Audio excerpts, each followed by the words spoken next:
आपका बहुत बहुत स्वागत है आज के इस part third question answer video में। यहाँ हम लोग देखेंगे कि सीबीएसई के द्वारा जो एनसीईआरटी बुक को फॉलो किया जाता है और उसमें जो ये लेसन है अल्कोहल, फिनॉल्स एंड ईथर, उसी के क्वेश्चंस के क्रम को हम लोग आगे बढ़ाते हैं। यहाँ देखिए, यहाँ पर आपके एनसीईआरटी टेक्स्ट बुक का ही ये क्वेश्चन है और यहाँ पे आपसे पूछा जा रहा है। आप देखेंगे एनसीईआरटी में ये टेक्स्ट बुक का क्वेश्चन नंबर अप्रॉक्सीमेटली मेरे विचार से 7 होगा। जैसे मान लीजिए 7 क्वेश्चन नंबर को आप यहाँ देखेंगे, given the structure and IUPAC name of the monohydric phenol of molecular formula C7H8O8। Okay, तो अब इसके जो है कितने आइसोमर्स बन सकते हैं। तो सबसे पहले तो हम लोग ये देखेंगे कि ये जो है फिनॉल वाला जो मॉलिक्यूल है उसमें लगा हुआ यह एक कंपाउंड है। इसका स्ट्रक्चर आप लोग देखें। सबसे पहले हम लोग इसके जो 3 आइसोमर्स हैं वो कौन कौन से बना सकते हैं, ये देखिए। यहाँ पर आप सबसे पहले बेंजीन का स्ट्रक्चर हम लोग ड्रॉ करेंगे। ओके, बेंजीन के स्ट्रक्चर के बाद इसको फिनॉल के रूप में कर देते हैं। CH3 यहाँ लग गया और ये लग गया OH।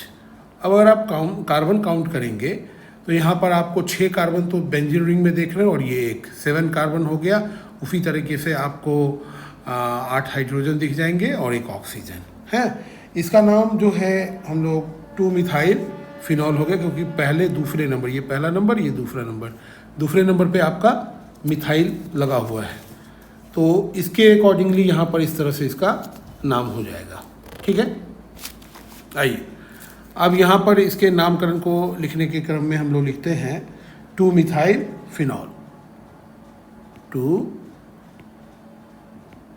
2-मिथाइल फिनॉल। ओके, उसके बाद हम लोग इसका एक दूसरा एग्जांपल, बस मिथाइल के ही पोजीशन को चेंज कर देंगे तो हमारा दूसरा कंपाउंड बन जाएगा। हम लोग अगर दूसरा कलर लेना चाहें वो भी ले सकते हैं, थोड़ा अट्रैक्टिव लगेगा। देखिए यहाँ पर हम लोग एक बेंजीन रिंग बना देते हैं। बेंजीन रिंग यहाँ पे हमने CH3 लगा दिया, इसके ऊपर में यहाँ पे OH कंपोनेंट्स लग गया। यहाँ आप देखेंगे कि तीसरे नंबर पे, जैसे ये फर्स्ट हो गया, ये सेकेंड हो गया, ये थर्ड हो गया, तीसरे नंबर पे हम लोगों ने मिथाइल लगाया। तो इसका नॉमेनक्लेचर हम लोग कर सकते हैं कि 3-मिथाइल फिनॉल, 3-मिथाइल फिनॉल हो गया। चलिए अब चौथे नंबर के एक कंपाउंड को देख लेते हैं, उसका क्या नामकरण हम लोग कर सकते हैं।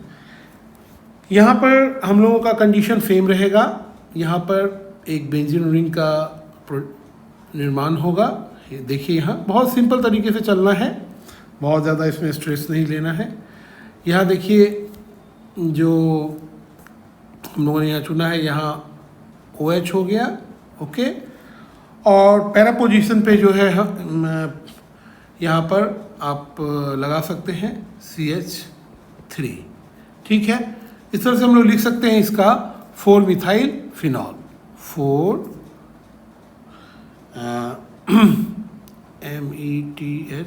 4-मिथाइल, ये देखिए फिनॉल, 4-मिथाइल फिनॉल।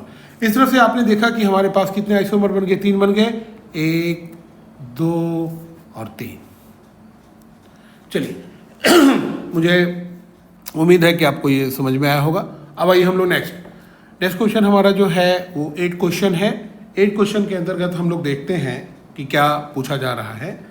इसमें है कि while separating the mixture of ortho and para nitrophenol by steam distillation, name the isomer which will be steam volatile and give the reason.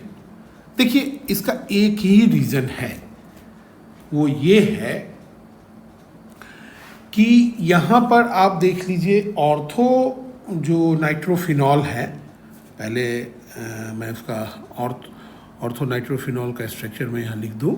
ये देखिए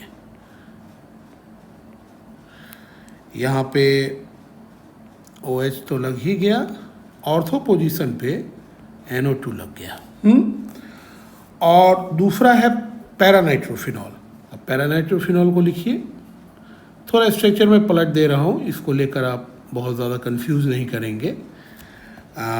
यहाँ देखिए पैरा पोजीशन, ये OH हुआ। ये चूँकि स्ट्रक्चर समझाने की बात है इसलिए इस तरह से लिख रहा हूँ मैं। और यहाँ पे हम लोगों ने NO2 लगा दिया।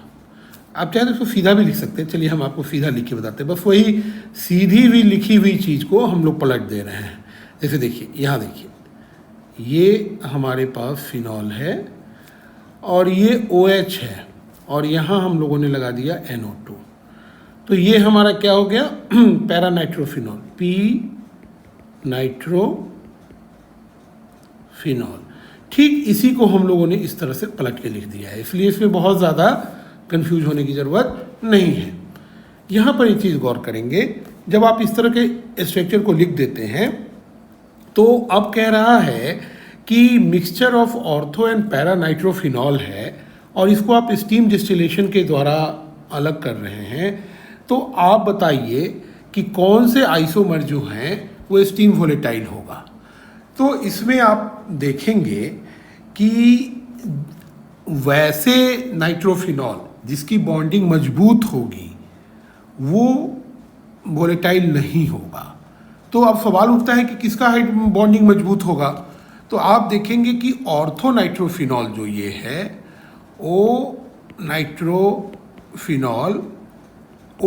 नाइट्रोफिनॉल में जो हाइड्रोजन बॉन्डिंग होती है, इसका जो हाइड्रोजन बॉन्डिंग होगा, ठीक है, ये जो है इंट्रामॉलिक्यूलर होता है।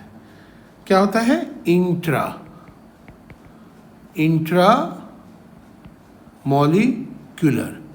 इंट्रामॉलिक्यूलर होने के कारण लिक्विड में ये अपने दूसरे मॉलिक्यूल के साथ नहीं जुड़ पाता है। मतलब आप ये समझ लीजिए कि ये OH और ये NO आपस में जो है बिल्कुल आपको मैं कहूँ कि बॉन्डेड होते हैं। ये दोनों एक दूसरे से आपस में बॉन्डेड होते हैं, जबकि यहाँ नाइट्रोफिनॉल जो है वो क्या होता है, एक दूसरे से बॉन्डेड होता है। ये आपस में सभी बॉन्डेड हुए, सेपरेट हुए, और ये यहाँ एक दूसरे के साथ, जैसे ये NO2 है तो ये NO2 आप देखिए इसके जो है HO और ये दूसरे यहाँ पर जो हमारे पैरानाइट्रोफिनॉल है उसके साथ ये जुड़ जाते हैं। इसका मतलब ये हो गया कि इसके अंदर में क्या हो गया, इंटर मॉलिक्यूलर हाइड्रोजन बॉन्डिंग होता है। P नाइट्रोफिनॉल जो है इसके अंदर में इंटर मॉलिक्यूलर हाइड्रोजन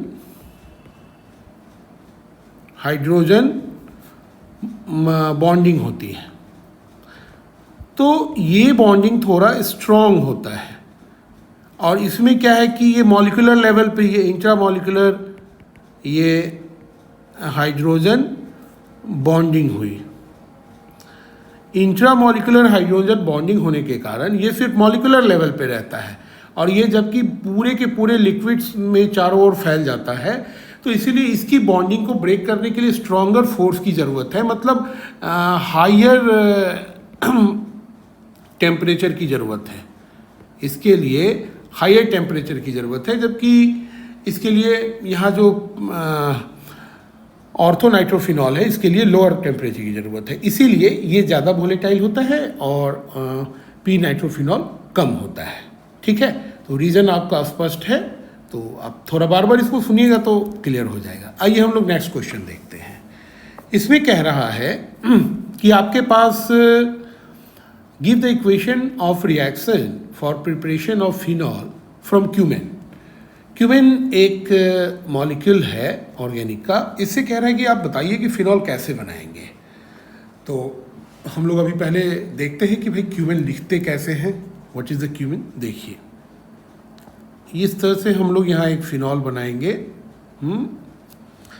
यहाँ पर इससे रिलेटेड देखिए ये CH कार्बन मालूम है टेट्रावैलेंसी शो करता है, तो एक तो यहाँ बेंजीन जुड़ ही गया है, ऊपर में यहाँ CH3 जोड़ देंगे, फिर यहाँ भी एक CH3 जोड़ देंगे, ठीक है।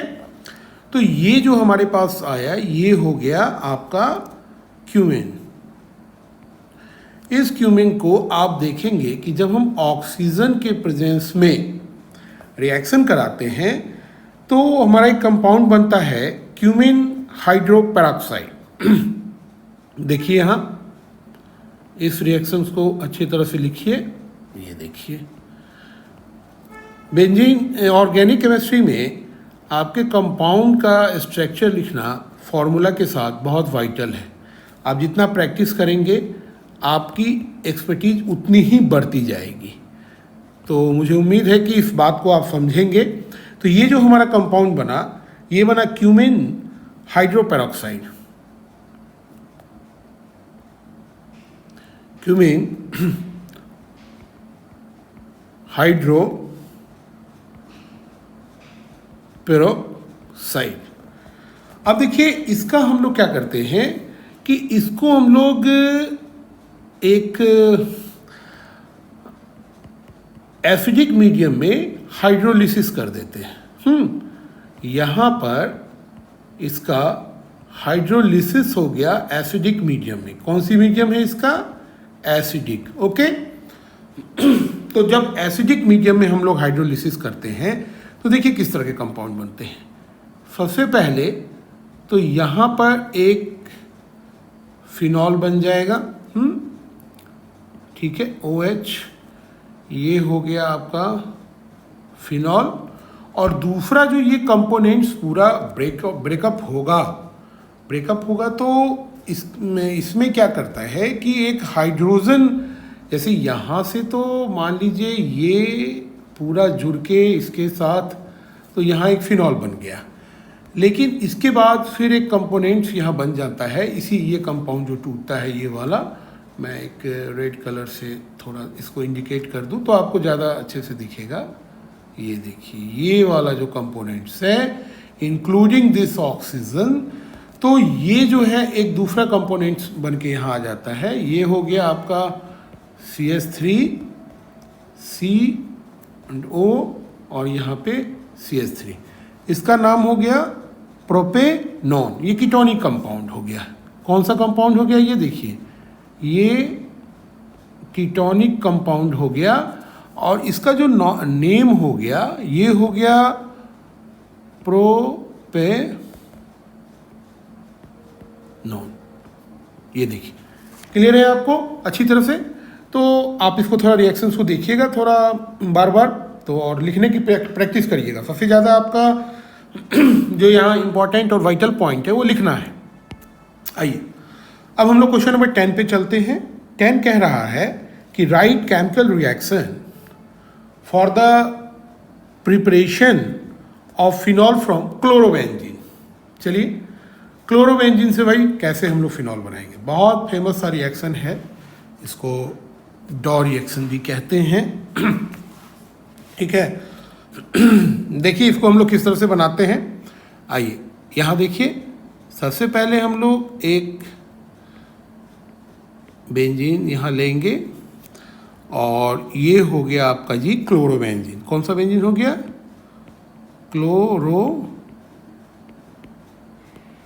क्लोरोबेंजीन हो गया।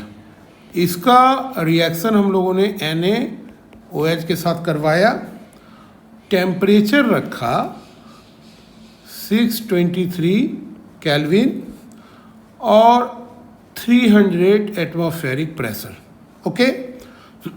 यहाँ पे एक कंपाउंड बना जो कि कहलाता है सोडियम फेनॉक्साइड।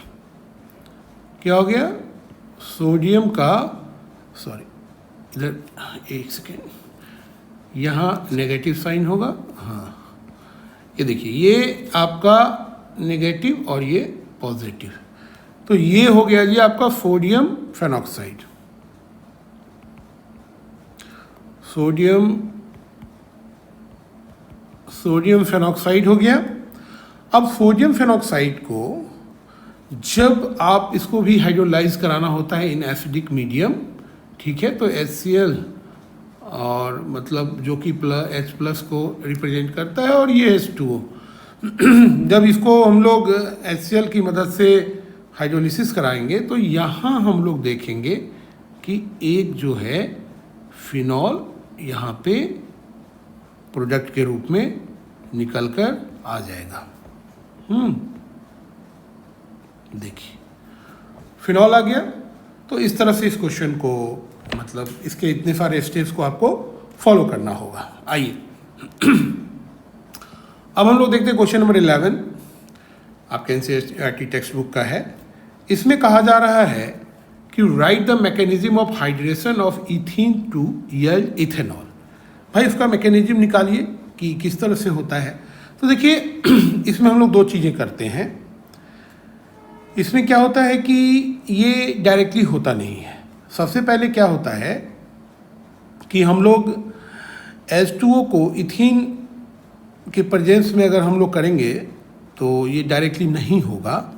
इथीन क्या होगा कि फर्स्ट जो है कॉन्सनट्रेटेड H2SO4 के साथ रिएक्शन करता है और जब इथाइल हाइड्रोजन सल्फेट बन जाता है उसके बाद हम लोग इसको क्या करते हैं, वाटर के साथ गर्म करके हाइड्रोलिसिस करा के इथेनॉल में कन्वर्ट कर देते हैं। जरा सा देखिए, तो सबसे पहले हम लोग क्या करते हैं, आपको मालूम ही है कि इसको जो है ना H2SO4 के साथ रिएक्शन कराते हैं। तो मान लीजिए H2SO4 एसिड हमने लिया। देखिए ये देखिए H2SO4 एसिड लिया। H2SO4 जब आयोनाइज होगा तो H+ होगा और ये जो है आपका SO4-। तो इस तरह से इसकी कंडीशन जो है हुआ। अब देखिए एक H यहाँ हो गया तो एक H तो यहाँ आ जाएगा, तो यहाँ H रखिए क्योंकि 2 है, H2 है। इसको आप रीअरेंज करके थोड़ा SO4 को ऐसे भी लिख सकते हैं ताकि आगे रिएक्शंस में आपको काफ़ी हेल्प मिलेगा। SO2OH।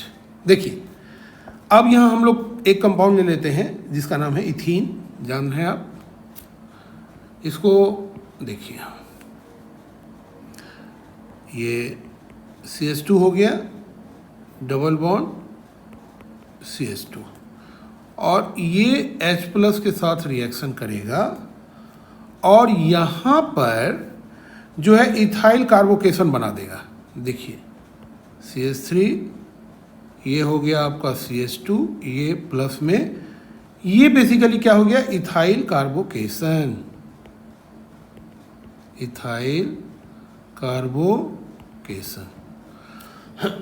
अब इथाइल कार्बोकेशन मालूम है आपको, फिर फास्ट रिएक्शन करता है और एक परमानेंट कंपोनेंट्स बना देता है। तो यहाँ पर जो हमारा सल्फेट आयन जो मतलब H2SO4 जो ब्रेक होकर आइटम निकला था वो ये वाला आइटम आकर यहाँ जुड़ जाएगा, इसके साथ जुड़ जाएगा। तो देखिए क्या बन रहा है भाई जुड़ जाने के बाद, ये देखिए CH3 CH2 और ये हो जाएगा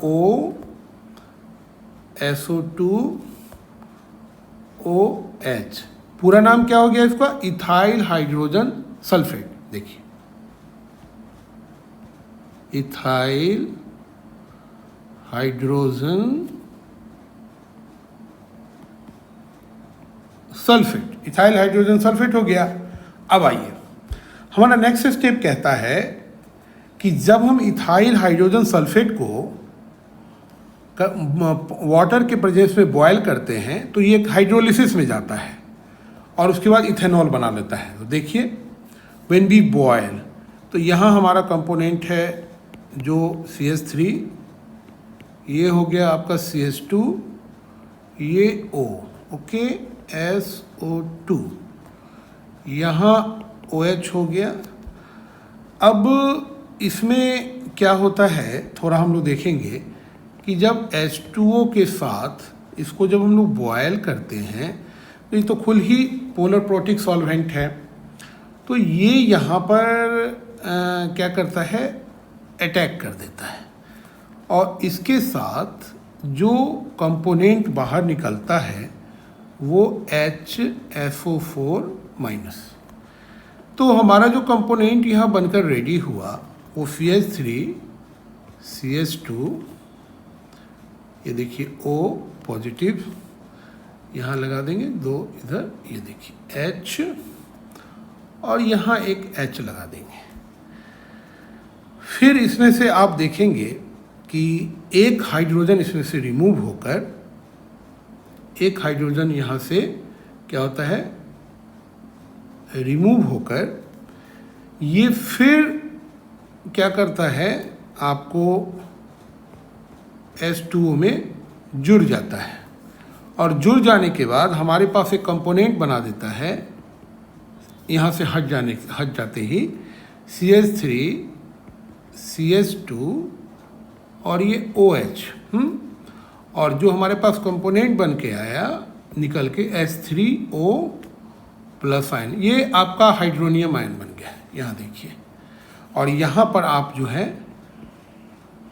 इथेनॉल आपने प्राप्त कर लिया। तो आपने देखा कि ये 2 स्टेप में हुआ। सबसे पहले H2SO4 जो है रिएक्ट कर गया इथीन, आपका जो है ये कंपोनेंट इथीन के साथ रिएक्ट कर गया, और रिएक्ट कर जाने के बाद इथाइल कार्बोकेशन बनाकर इथाइल हाइड्रोजन सल्फेट में फाइनली यील्ड हुआ। और इथाइल हाइड्रोजन सल्फेट वाटर के प्रेजेंस में जब इसको वार्म करते हैं, बॉयल करते हैं रादर, तो बॉयल करने के बाद ये इधर एक तरफ से हाइड्रोनियम आयन निकाल कर और इथेनॉल में कन्वर्ट हो जाता है। ठीक है, तो मुझे उम्मीद है कि थोड़ी सी स्ट्रेच आपको लगेगा कॉम्प्लिकेटेड सा, लेकिन बार बार देखिएगा तो फिर वो मैटर रिजॉल्व हो जाएगा। आइए अब हमारा 12 नंबर का क्वेश्चन है, इसको देखेंगे ज़रा सा। जैसे मान लीजिए you have been given concentrated H2SO4 and NOH, write equation for the preparation of phenol using these reagents. Very simple है, देखिए शुरू करते हैं। सबसे पहले हम लोग तो भाई बेंजीन लेंगे। यहाँ हम लोगों ने एक कंपोनेंट से बेंजीन ले लिया, ठीक है। ये बीच में जो सर्कल है ये बेसिकली इलेक्ट्रॉन क्लाउड को दिखाता है, for don't be confuse about that. आप ऐसे लिखिए या ऐसे लिखिए, बात बराबर है, लेकिन थोड़ा आसानी से लिखने के लिए हम लोग ऐसे लिख देते हैं, क्योंकि रिएक्शंस में बेसिकली जो लॉन्ग रिएक्शंस होते हैं उसमें आपके रिएजेंट और प्रोडक्ट दो बहुत वाइटल होते हैं एग्जामिनेशन पॉइंट ऑफ व्यू से, तो we can carry on like this. तो यहाँ सबसे पहले हम लोग कॉन्सेंट्रेटेड H2SO4 के प्रेजेंस में रिएक्शन कराते हैं, इसको हीट करते हैं। हीट करने के बाद यहाँ देखेंगे बेंजीन सल्फोनिक एसिड बनेगा। ये देखिए, ये आइए यहाँ पे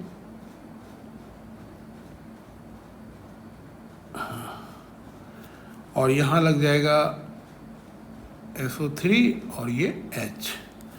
ये क्या हो गया जी, बेंजीन सल्फोनिक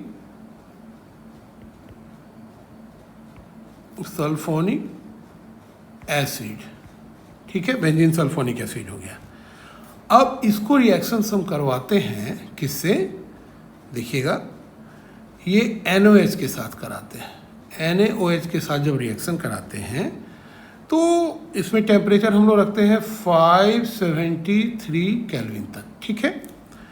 तो यहाँ देखेंगे सोडियम फेनॉक्साइड बन जाएगा। बहुत ही वाइटल इंटरमीडिएट स्टेज है ये, ONA, ठीक है। ये देखिए माइनस है, कोई दिक्कत नहीं, ये प्लस। सोडियम फेनॉक्साइड बन गया, और सोडियम फेनॉक्साइड का यहाँ पर हम लोग करा देते हैं H+ और वाटर के प्रेजेंस में hydrolysis. Okay, at that very condition we get a product phenol, that is our final yield. Okay, कौन सा प्रोडक्ट हो गया ये हो गया जी फिनॉल, जो हमें चाहिए। तो इस तरह से हम लोगों ने देखा कि हम लोगों ने इसको पूरे को मैटर को रिजॉल्व कर लिया। आइए अब हम लोग नेक्स्ट क्वेश्चन की ओर चलते हैं। ये थोड़ा टिपिकल होगा, देखिए इसमें कुल मिला के 3 जुड़ा हुआ है। ये 13 नंबर का आपका क्वेश्चन है। ये कह रहा है कि so how will you synthesize 1 phenyl ethanol from a suitable alkene. एक सुटेबल एल्कीन लीजिए और इसको 1 phenyl इथेनॉल से बनाइए। अब देखिए ऐसा तो है नहीं कि हम डायरेक्ट कार्बन लेंगे और कार्बन से बनाएंगे। अब कहीं ना कहीं फिनाइल इथेनॉल है तो फिनाइल वाला ही कोई कंपोनेंट लेंगे, और स्वाभाविक है कि ऐसा लेंगे कि उसमें एल्कीन जुड़ा हो। तो मेरे विचार से इसमें जो है हम लोग जो है ऐसा कर सकते हैं कि जो कुछ कंपोनेंट्स हम लोग को लेना होगा उसमें हम लोग एक कंपोनेंट ले लेते हैं इथिनाइल बेंजीन, जैसे फिनाइल इथीन, ओके। और उसमें जो है H2O को जोड़ दिया जाएगा in presence of dilute sulphuric acid, जिससे कि फाइनली हमारा इथेनॉल बन जाएगा।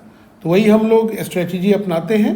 ये देखिए, सबसे पहले हम लोग क्या करेंगे, एक कंपोनेंट लेंगे जो हमारे क्वेश्चन से रिलेटेड है, फिनाइल इथेनॉल। तो हम लोग फिनाइल इथीन ले लेते हैं और इथीन को ही इथेनॉल में कन्वर्ट कर देंगे। ये देखिए CH2 है ना। ये कंपोनेंट का नाम हो गया आपका फिनाइल इथीन।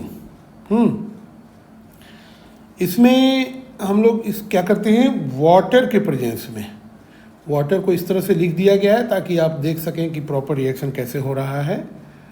और हमारा जो इसमें रिएजेंट होगा, देखिए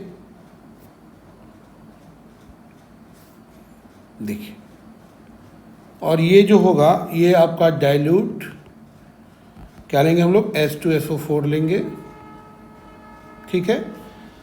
और मार्कोनिकोव एडिशन रिएक्शन इसमें होगा क्योंकि सेकेंड, ये देखिए फर्स्ट सेकेंड ये वाले दूसरे नंबर वाले कार्बन से जुड़ेगा।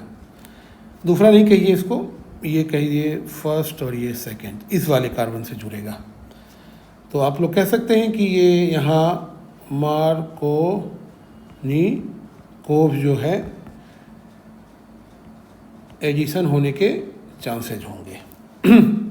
देखिए यहाँ लिखते हैं हम लोग कंपोनेंट, वेरी सिंपल। चलिए रेड कलर ले लेते हैं, थोड़ा देखने में अट्रैक्टिव लगेगा। पेंसिल, आइए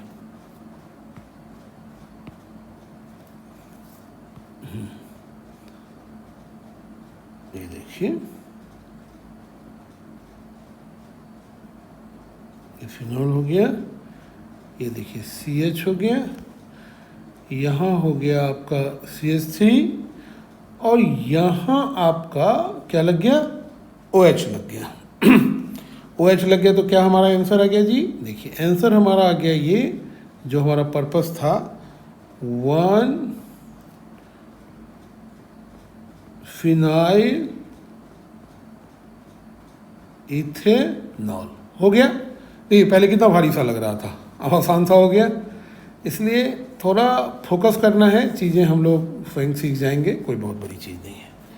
आइए साइक्लोहेक्साइल मिथेनॉल का हम लोग जो है using an alkyl halide by an SN2 reaction, इस कंपोनेंट्स को देखते हैं थोड़ा। SN2 रिएक्शन का मतलब ये हो गया कि ये बाईमोलिकुलर होगा, इसमें रेट ऑफ रिएक्शन दोनों पे डिपेंड करेगा, और साइमल्टेनियसली एक तरफ से न्यूक्लियोफाइल अटैच करेगा और दूसरी तरफ से जो पहले से जुड़ा हुआ कंपोनेंट है वो जाएगा। मतलब simultaneous reaction, this reaction will held simultaneously, दोनों तरफ से न्यूक्लियोफाइल का अप्रोचिंग और दूसरा जो एटम रिलीज हो रहा है उसका उस रिमूवल, दोनों साइमल्टेनियस होगा। तो आइए हम लोग पहले लिखते हैं साइक्लोहेक्साइल मिथाइल ब्रोमाइड। ये दूसरा नंबर का क्वेश्चन है।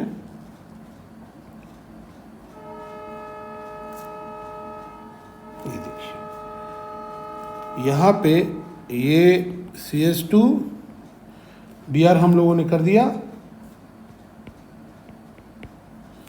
साइक्लोहेक्साइल मिथाइल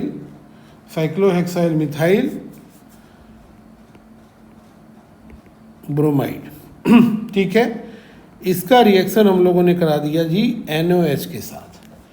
NaOH के साथ रिएक्शन कराएं, आप समझ गए इसमें क्या अप्रोचिंग होगा, OH अप्रोचिंग होगा, OH अप्रोच होगा और Br का रिमूवल होगा। साइमल्टेनियस होगा। हीट करेंगे यहाँ SN2 रिएक्शंस होगा।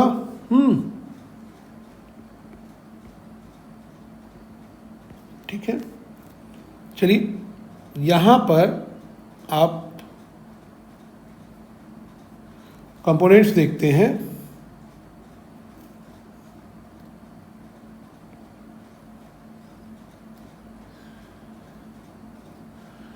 साइक्लो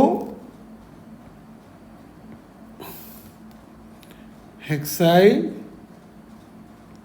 मिथेनॉल, ये देखिए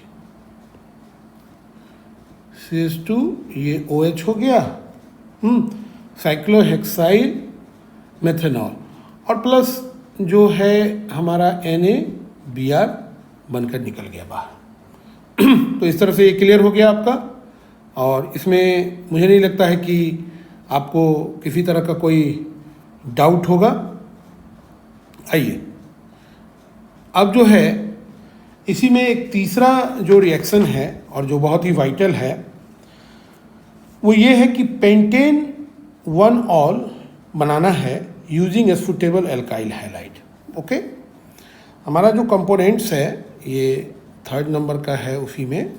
चलिए ब्लैक वाला एक लेते हैं पेन। हाँ आइए देखिए, इसमें हमारा जो कंपोनेंट है वो बनाना है आपका क्या, पेंटेन 1 ऑल। ओके, और ये बनाना है, इसमें पेंटेन 1 ऑल बनाना है, और किसके साथ, by using suitable, by using suitable